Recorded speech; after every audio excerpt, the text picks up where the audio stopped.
اعوذ باللہ من الشیطان الرجیم بسم اللہ الرحمن الرحیم نحمدہ و نصلی علی رسولہ الکریم اما بعد خذ من اموالہم صدقۃ تطہرہم و تزکیہم بہا وصلی علیہم ان صلاتک سکن لہم واللہ سمیع علیم علم یعلم ان اللہ هو یقبل التوبۃ عن عبادہ ویأخذ الصدقات وان اللہ هو التواب الرحیم وقل اعملوا فسيرى الله عملكم ورسوله والمؤمنون وستردون إلى عالم الغيب والشهادة فينبئكم بما كنتم تعملون وآخرون مرجون لأمر الله إلا إما يعذبهم وإما يتوب عليهم والله عليم حكيم صدق اللہ مولانا العظیم وبلغنا رسولہ النبی الکریم ونحن علی ذلک من الشاہدین والشاکرین والحمد للہ رب العالمین۔ اس کا معنی آپ لیں من اموالہم ان کے مال، یعنی آپ ان کے مال قبول فرمائیں صدقۃ صدقہ کے طور پر، جو صدقہ کے طور پہ وہ مال دیتے ہیں ان کے قبول فرما لیں۔ تو طاہرہم آپ ان کو پاک کریں گے، وتزکیہم اور آپ ان کو نشو و نما دیں گے، بہا اس کے ذریعے سے، صدقہ کے ذریعے سے، وصلی علیہم اور ان پر دعا کیجیے، ان کے لیے دعا کیجیے۔ ان صلاۃ کا سکن لہم، یقیناً آپ کی صلاۃ بمعنی دعا، سکن لہم ان کے لیے وجہ سکون و اطمینان ہوگی، واللہ سمیع علیم بے شک اللہ تعالیٰ سننے والا اور جاننے والا ہے۔ اس آیت کا تعلق اس کی پچھلی آیت سے ہے جس میں اللہ تعالیٰ نے پیچھے رہ جانے والوں کے حوالے سے فرمایا کہ وہ ان سے خطائیں بھی ہوئی ہیں لیکن وہ عمل صالح بھی کرتے ہیں اور معافی بھی مانگتے ہیں، تو ان کا معاملہ اللہ کے سپرد ہے، اللہ ان سے معاف یعنی امید دلائی ہے کہ اللہ ان کو معاف فرمائے گا۔ بے شک اللہ تعالیٰ غفور الرحیم ہے، بخشنے والا مہربان ہے۔ اب پہلے جو منافقین کی ایک قسم تھی ان سے فرما دیا گیا تھا کہ ان سے مال بھی قبول نہیں کرنا اور صدقہ نہیں لینا، اب یہ ان کو ان کے حال پہ چھوڑ دو اور اب ان کے ساتھ سختی کا معاملہ کرنا ہے۔ لیکن یہ وہ لوگ ہیں کہ جو اس درجے کے منافق نہیں ہیں، بلکہ منافق ہیں ہی نہیں، ہاں غلطیاں کمیاں ان سے صادر ہو گئی ہیں، غزوہ تبوک میں ساتھ نہیں جا سکے، لیکن انہوں نے اپنے آپ کو اس طرح سے پیش کیا ہے اپنی غلطی کا کہ ان کو بہت زیادہ احساس ہے۔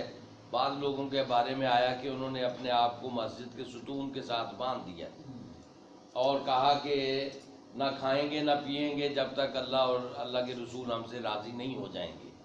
تو یہ گویا ان کے اخلاص کی دلیل تھی کہ اگر وہ پیچھے رہے ہیں تو کسی نفاق کی وجہ سے نہیں رہے، یعنی سستی اور کوتاہی ان سے ہو گئی ہے، لیکن انہیں ان پر اتنا زیادہ وہ افسوس ہے کہ وہ اس کا مداوع کرنے کے لیے تیار ہیں۔ کیوں جی ان کا بھی ذکر فرمائیں، یہ بھی صحابہ کرام ہے نا، ان کا ذکر کریں؟ اچھا ٹھیک ہو گیا۔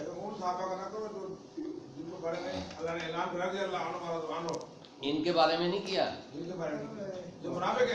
نہیں یہ صحابی ہیں جن کے بارے میں کہا خذ من اموالہم، آپ ان کے مال لیں اور ان کو پاک کریں اور ان کا تزکیہ کریں، ہے نا جی، آپ ان کا پاک کریں گے اس کے ذریعے سے اور ان کا تزکیہ کریں گے اور ان کے لیے دعا کریں، یہ ان کا ذکر ہو رہا ہے۔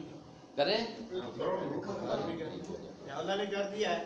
ہاں جی جب اللہ نے کر دیا ہے تو ہمیں بھی کرنا ہی پڑے نہیں، پابندی لگا دیتے ہیں نا کہ جی وہ ایسا ذکر نہ کریں جس سے صحابی کی شان میں بے ادبی ہو. تو ان کا یہ ہے چپ رہیں، خاموش رہیں. اب تاریخ کہاں چپ رہتی ہے؟ کسی کے چپ کرانے سے تاریخ خاموش نہیں ہوتی. تاریخ تو اپنا عمل ہے اس کا، وہ مورخین کا کام ہے اصل میں. اچھا جی، آپ ان کا مال لے لیں ان سے، یعنی وہ ریجیکشن نہیں ہے بلکہ ایکسیپٹنس ہے. دو چیزیں یہاں پہ فرمائیں. تو طاہرہم، آپ ان کو پاک کریں گے، وتزکیہم، اور آپ ان کا تزکیہ کریں گے، بمعنی نشو و نما دیں گے ان کے اندر خوبیوں کی.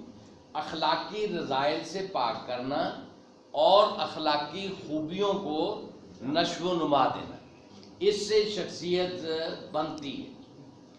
اور دوسری جگہ جو فرمایا کہ تزکیہم ویزکیہم، غائب کسی کے ساتھ، لقد من اللہ علی المؤمنین اذ بعث فیہم رسولا من انفسہم یتلو علیہم آیاتہ ویزکیہم ویعلمہم الکتاب والحکمہ. یعنی چار، اس کو کہتے ہیں فرائض نبوت. فرائض نبوت کیا ہیں؟ کتنے ہیں؟ 4. نمبر 1 تلاوت آیات، نمبر 2 تزکیہ، نمبر 3 تعلیم کتاب، نمبر 4 تعلیم حکمت. مولانا امین حسن اصلاحی صاحب نے تزکیہ نفس پہ ایک کتاب لکھی، بڑی خوبصورت کتاب ہے، بہت ہی اچھے مضامین ہیں اس کے اندر، اور زبان آج کی ہے. تو انہوں نے کہا کہ یہ 3 ذرائع ہیں، تلاوت آیات، تعلیم کتاب اور تعلیم حکمت. یہ کیا ہیں؟ ذرائع. اصل ایک ہی ہے، تزکیہ. تزکیہ، وہ تزکیہ کیا ہے کہ انسان میں وہ خامیوں سے پاک کرنا اور خوبیوں کی نشو و نما دینا. اس کے اندر خوبیوں کو نشو و نما دینا، اس کے کمالات کو بڑھانا. جو اللہ نے اس کے اندر صلاحیتیں عطا فرمائی ہیں، ان صلاحیتوں کی نشو و نما، بڑھوتری. تو یعنی انسان کو بڑا بنانا، یہ یعنی فرائض نبی کے فرائض، انسان کو بڑا بنانا، یہ ہے تزکیہ. اور یہاں پہ بھی اس کا وہ آیا، استعمال ہوا تو طاہر کے ساتھ. تو طاہر کے ان کو خامیوں سے پاک کیجیے. خامیاں 2 قسم کی ہیں، ایک اندر کے انسان کے اندر ہے، ایک انسان سے صادر ہوتی ہیں. اندر جو ہے اس کا تعلق نیت کے ساتھ ہے کہ ان کی نیت پاک کیجئے. ان کے اندر ان کو بغض سے، اناد سے اور نفرت سے اور غصے سے اور مفاد پرستی سے، خود غرضی سے پاک کرنا ہے شخصیت کو. تو اقبال نے اس کے لیے اسرار خودی کا لفظ استعمال کیا. اسرار خودی یعنی اپنی ذات کی خوبیوں کی پہچان اور خوبیوں کی نشو و نما. اور خامیاں یعنی آپ خوبیوں کو اتنا نمایاں کر لیں، اتنا بڑھا لیں کہ آپ کا تعارف خوبی بن جائے اور آپ کی خامیاں اس کے نیچے دب جائیں. خامیاں تو ہوتی ہیں انسان میں، کمیاں بھی ہوتی ہیں، کوتاہیاں بھی ہوتی ہیں، کامل کوئی بھی نہیں ہوتا. تو لیکن آپ کی خوبیاں اتنی بڑھ جائیں، اتنی نمایاں ہو جائیں کہ خامیاں آپ کے اس کے نیچے دب جائیں. یہ ہے تزکیہ. تزکیہ ہمارے صوفیہ کرام کے ہتھے چڑھا تزکیہ. تو انہوں نے روح کو چمکانے کا کام شروع کر دیا. روح کی پاکیزگی اور روح کی نشو و نما. اور اس کے لیے باقاعدہ طور پہ الگ سے ایک پورے کا پورا ڈھانچہ تیار کیا. مراقبہ، چلہ کشی اور عاد و وظائف، اور پھر اس کے بعد مشاہدات انوار و تجلیات، اور اس کے علاوہ پھر آخری درجہ جو ہے نا وہ وصال کا ہے، ذات حقیقی کو پا لینا. یعنی یہ بالکل الگ ایک سسٹم ہے. تو جس میں جو اسلام سے اضافی ہے، یعنی اور عاد و وظائف وہ سارے یعنی قرآن و حدیث ہی سے لیے کہ جو آپ کی شخصیت کو بنانے والے تعلیمات تھیں، ہاں جی، اس کو وظیفہ بنا دیا۔ اللہ اکبر قرآن مجید میں رسول اللہ صلی اللہ علیہ وسلم سے فرمایا کہ کیا فرمایا، یا ایھا المدثر قم فانذر وربک فکبر، وربک فکبر، اپنے رب کی بڑائی بیان کرو۔ تو اس میں وہ جب یہ وظیفہ بنا ہے تو اللہ اکبر کہنا، یہ جی 100 دفعہ اللہ اکبر کہہ لیں، 100 دفعہ کہیں چاہے 1000 دفعہ کہیں چاہے 1,00,000 مرتبہ کہیں، وہ آپ کا اپنا فعل ہے۔ لیکن دنیا میں جب غیروں کی حاکمیت قائم ہے، غیر اللہ کی بڑائی قائم ہے، اور انسانوں نے انسانوں کو غلام بنا رکھا ہے، تو وہاں تو پھر اللہ کی بڑائی قائم نہ ہوئی۔ اللہ کی بڑائی کا قیام یہ ہے کہ دنیا میں حکمران کوئی نہ رہے اللہ کے سوا، اللہ کے قانون کی حاکمیت قائم ہو، یہ ہے اللہ کی بڑائی بیان کرنا۔ لیکن ہم نے اس کو اوراد و وظائف بنا لیا کہ اتنی دفعہ پڑھ لیں، اور انذار اپنی جگہ پہ ایک رسول اللہ صلی اللہ علیہ وسلم کا فریضہ ہے، یہ جو فریضہ رسالت ہے۔ تو اب اس میں تزکیے کی بات میں کر رہا تھا۔ تزکیے کا معنی ہے شخصیت بنانا، شخصیت سازی، شخصیت ساز تھے رسول اللہ صلی اللہ علیہ وسلم، ہاں جی۔ یہ جو اقبال نے کہا، قوت عشق سے ہر پست کو بالا کر دے، پست کو بالا کرنا، جو نیچ بنا کے رکھے گئے ہیں، جو پیچھے دھکیل دیے گئے ہیں، اور جن کے حقوق نہیں ہیں، جن کی شخصیتیں ان کے اپنے آپ سے وہ بے خبر بنا دیے گئے ہیں، ان کو ان کی شخصیتوں سے آگاہ اور باخبر کرنا، اور ان کو ان کے مقام بلند سے آشنا کرنا، اور انہیں اس مقام تک پہنچانا جس مقام کی صلاحیتیں لے کر وہ پیدا ہوئی ہیں۔ یہ ہے تزکیہ۔ اور جب تزکیہ کیا رسول اللہ صلی اللہ علیہ وسلم نے، تو بکھری ہوئی قوم کو متحد اور مجتمع کر دیا، اور جن کے سامنے کوئی مقصد نہیں تھا، اتنا اعلیٰ مقصد ان کو عطا فرمایا کہ وہ یکدم ان کے اندر صلاحیتیں پروان چڑھ گئیں، اعلیٰ ترین درجے پہ سوچنے لگ گئے، یعنی زبان ان کی گنگ ہو گئی، جو وہ بولتے تھے، مضامین جو اظہار کرتے تھے۔ جب قرآن مجید آیا تو اعلیٰ ترین زبان تھی ان کی، اور ان کو ان پہ بڑا ناز تھا، اپنی زبان پہ بڑا ناز تھا، اپنے آپ کو وہ ان کو عجمی کہتے تھے جو دوسرے لوگ تھے، ہے نا جی، تو کہ یہ گنگے ہیں زبان ان کی۔ لیکن جب قرآن مجید نازل ہوا تو وہ زبان گنگ ہو گئی ان کے سامنے، قرآن مجید کے سامنے۔ مضامین اتنے بلند تھے کہ وہ ذہن اتنا بلند ہوتا تو وہ مضامین ان سے صادر ہوتے، یعنی انہوں نے تو پست قسم کے مضامین تھے، حجب کر دینی دوسرے قبیلے کی، قصیدہ پڑھ دینا اپنے قبیلے کا، یعنی شان شوکت میں بس الفاظ کی ہیرا پھیری۔ لیکن جو اعلیٰ ترین مقصد کہ اللہ کی حاکمیت کا نظام، انسان سربلند، قطع نظر اس کے کہ کس قبیلے سے ہے، محض انسان ہونا اس کا معزز ہونے کی علامت، وَلَقَدْ كَرَّمْنَا بَنِي آدم، اور جو صلاحیت لے کر پیدا ہوا ہے، اس صلاحیت کو نشو و نما دینا، اور ہر صلاحیت کو آگے بڑھانا، نسب کو نہیں، صلاحیت کو آگے بڑھانا، صلاحیت کی نشو و نما، یہ رسول اللہ صلی اللہ علیہ وسلم نے کیا، اور اس کے نتیجے میں یہ ہوا۔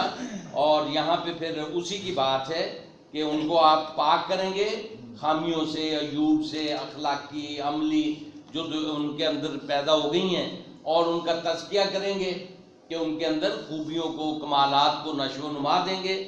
اور وصلی علیہم، ان پر دعا کیجئے، یہ صلاۃ اس کا ماخذ ہے، صلاۃ، اور صلی علیہم، ان پر اردو میں کہیں گے درود بھیجیے۔ رسول اللہ صلی اللہ علیہ وسلم کو حکم فرمائے ہیں نا، صلو علیہ وسلموا تسلیما، جو ہے نا، یا ایھا النبی ان اللہ و ملائکتہ یصلون علی النبی، یصلون لفظ یہ ترجمہ یہ کرتے ہیں کہ اللہ اور اس کے فرشتے نبی پر درود بھیجتے ہیں، صلو علیہ، اور ہمیں حکم فرمایا صلو علیہ، مومنوں تم اس پر صلو صلات کرو، یعنی اس کا ترجمہ کرتے ہیں درود بھیجو، رحمت کی دعا کرو. اصل کیا ہے؟ رحمت کی دعا کرو. درود بھی مطلب ایک ہمارے لیے معنی کے لحاظ سے تو مبہم ہی ہے نا. درود بھیجو کیا مطلب ہے جی؟ اس کا دوسرے لفظوں میں آپ کیا کہیں گے؟ ترجمہ کریں. درود بھیجنے کا پتہ ہے کہ اللہم صلی علی پڑھنا ہے، لیکن درود کا معنی کیا ہے؟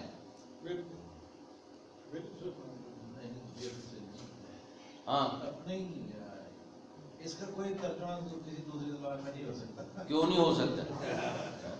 رحمت کی دعا کرنا.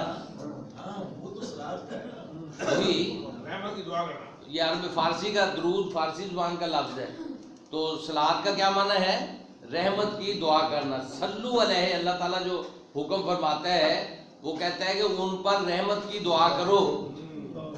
ہاں جی، ہم نے اس کا ترجمہ کیا وہ درود بھیجو. تو درود بھیجو یہ فارسی کا ہے، یہ اس کا اردو میں کوئی ترجمہ نہیں ہے. اس کو ہم نے ایسا اختیار کر لیا، اور اس سے مراد کیا ہو گیا کہ اللہم صلی علی محمد وعلی آل محمد پڑھو، یہی ترجمہ ہو گیا نا. یعنی اس سے یہ مراد ہو گئی. لفظی ترجمہ کیا ہے؟ صلو علیہ، کہ تم ان پر رحمت کی دعا کرو، ان کے لیے رحمت کی دعا کرو. جب ہم کہتے ہیں اللہم صلی علی محمد، کیا معنی ہوتا ہے اس کا؟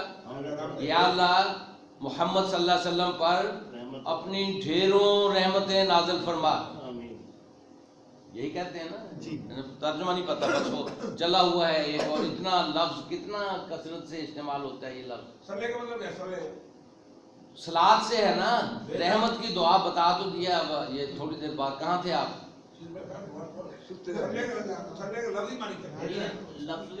دعا، یہ لفظ صلی جو ہے نا تین معنوں کے امر استعمال ہوا ہے. جی، تین معنوں کے. پہلا تو ہے جو ہم اس کو نماز کے لیے استعمال کرتے ہیں، نماز کے لیے صلاۃ، جس طرح آپ. دوسرا معنی یہ اقیم ہے، الصلاۃ جو ہے، اور دوسرا معنی یہاں پر صلی دعا کے معنی میں، دعا کے معنوں میں. ٹھیک ہے. اور تیسرا معنی جو ہے اس کو جو رحمت کی دعا کے لیے وہی ہو گیا رحمت کی دعا. صلاۃ کا لفظ جو ہے نا جی اس کا معنی دعا ہے. دعا. نماز جو ہم پڑھتے ہیں یہ نماز بھی فارسی زبان کا لفظ ہے. ہمارے استاد نے بتایا اللہم اے اللہ بھیج، صلی کا مطلب بھیجنا ہے، رحمت وغیرہ. نہیں بھیج تو وہ کیا بھیج؟ کیا بھیج بھائی؟ جب تک بھیجنے کا تعین نہیں ہوگا تو بھیج کا کیا؟ صلی کا معنی بھیج نہیں ہے. صلی کا معنی دعا کرو، فعل امر ہے، صیغہ واحد متکلم کا ہے، واحد حاضر کا ہے. اور صلو اس کی جمع آ گیا.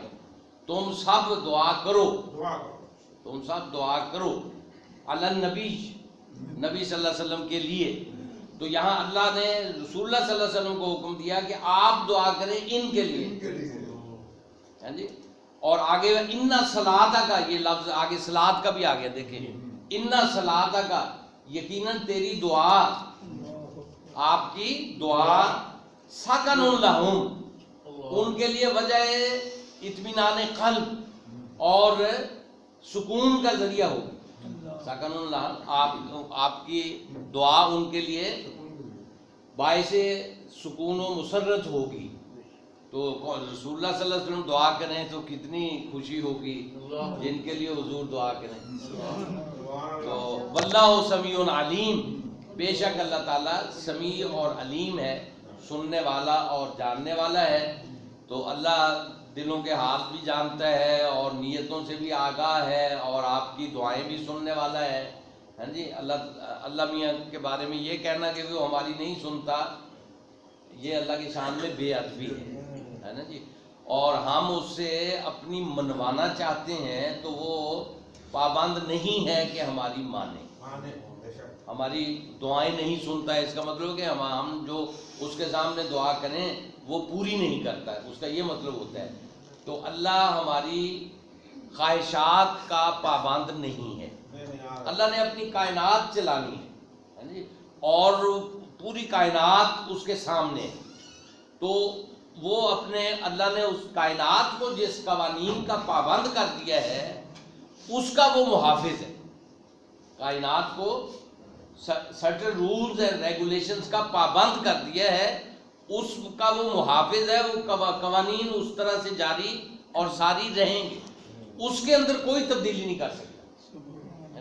یہ جتنی بھی دیوی دیوتا ہیں یا غیر خدا یعنی اللہ کے علاوہ یعنی جتنی بھی ہستیاں ہیں، جتنی مخلوق ہیں، جتنے بھی کوئی غیبی طاقتوں کے علم بردار یعنی سارے کے سارے کی نفی کر دیتے ہیں ہم جب ہم کہتے ہیں لا الہ۔ الہ کوئی نہیں ہے، الہ کا معنی غیبی طاقت جو آپ کی زندگیوں میں دخیل ہو اور آپ کے لیے کوئی نفع اور نقصان غیبی طریقے سے پہنچا سکے، وہ ہے الہ، اور اس کا ہم کہتے ہیں لا الہ، کوئی الہ نہیں ہے۔ تو آپ کی زندگی خوف سے پاک ہو گئی، غیبی طاقتوں کے خوف سے پاک ہو گئی، آپ کی زندگی سے غیبی طاقتیں نکل گئی، اب آپ آزاد ہو گئے اپنی زندگی گزارنے کے لیے۔ کسی کا آپ پر کوئی بار نہیں ہے کہ آپ نے وہ اتارنے کے لیے اپنی کمائی اس تک پہنچانی ہے۔ اللہ ہے، اور اللہ کائنات کو کس طرح سے چلا رہا ہے؟ سرٹن رولز اینڈ ریگولیشنز کے مطابق۔ قرآن مجید یہ بتاتا ہے کہ یہ سورج اپنے وقت پہ نکلتا ہے، چاند کی منزلیں مقرر ہیں، تاروں کی گردش متعین ہے، دن اور رات کا آنا اور جانا، ہواؤں کا چلنا، بادلوں کا برسنا اور اس کے ذریعے سے پیداواروں کا نکلنا، یہ سارے کے سارے اللہ کے قانون کے پابند ہیں۔ اللہ کی غلامی بھی آ رہا ہے، آزاد تو نہیں، اللہ کی غلامی بھی آ رہا ہے۔ آپ نے سنا ہی نہیں میرا آخری فکرہ، میں نے کہا اللہ کے حکم کے پابند ہیں، یہ کہا میں نے۔ اور یہ اللہ کا حکم جو ہے وہ یعنی مستقل ہے، ہاں جی، دے دیا ہے اس نے، زمین فصلیں اگائے گی، پانی پیاس بجھائے گا اور ڈبوئے گا، چھری کاٹے گی، آگ جلائے گی، یہ سارے اللہ کے بنائے ہوئے قوانین۔ اگر اس سے استثناء ہے کبھی نہیں ہوا تو وہ اللہ کے کا خاص معاملہ تھا اپنے پیغمبروں کے ساتھ، اللہ کا خاص معاملہ اپنے پیغمبروں کے ساتھ۔ ہمیں چھری کاٹے گی، ہمیں آگ جلائے گی، ہمیں پانی ڈبوئے گا، ہاں جی، ہم جو چیز بیجیں گے وہ نکلے گی، آم بیجیں گے آم نکلے گا، اور سرسوں بیجیں گی سرسوں نکلے گی، گندم بیجیں گے گندم نکلے گی۔ ایسا نہیں ہوگا کہ آم کاشت کریں آڑو نکل آئے، ایسا نہیں ہوگا، یہ قانون خدابندی ہے، اسی کو تقدیر کہتے ہیں، قانون فطرت ہے، اسی کو تقدیر کہتے ہیں، تقدیر یعنی یہ تقدیر العزیز العلیم۔ سورۃ یاسین پڑھیں آپ، یہ پیداواریں، سورج اور چاند کی گردشیں، دن اور رات، اس کے بعد فرمایا کہ ذالک تقدیر العزیز العلیم، یعنی یہ تقدیر ہے عزیز علیم کی۔ تو ہم اپنے اوپر ہمیں جو اختیار دیا، اللہ نے اختیار دیا نا، خلق الموت والحیات لیبلوکم ایکم احسن عملا، کون تم میں سے اچھا عمل کر کے آتا ہے، اس لیے تو یہ آزمائش رکھی۔ تو ہم اس اختیار سے دستبردار ہو گئے تقدیر کے نام پر۔ تقدیر آپ کے مادی وجود پر لاگو ہے، تقدیر آپ کے مادی وجود پر لاگو ہے، آپ کا جو روحانی وجود ہے اس میں اللہ نے آپ کو آزادی عطا فرمائی ہے۔ یہ کائنات قانون مہلت پر استوار ہے، قانون مہلت، جی پیدائش سے لے کر مرنے تک آپ کے پاس مہلت ہے۔ انا ہدیناہ السبیل اما شاکرا و اما کفورا۔ قرآن کہتا ہے کہ بھی چاہے شکر گزار بن کے رہو یا ناشکرے بن کر رہو، ہدایت کا راستہ ہم نے آپ کو دکھا دیا۔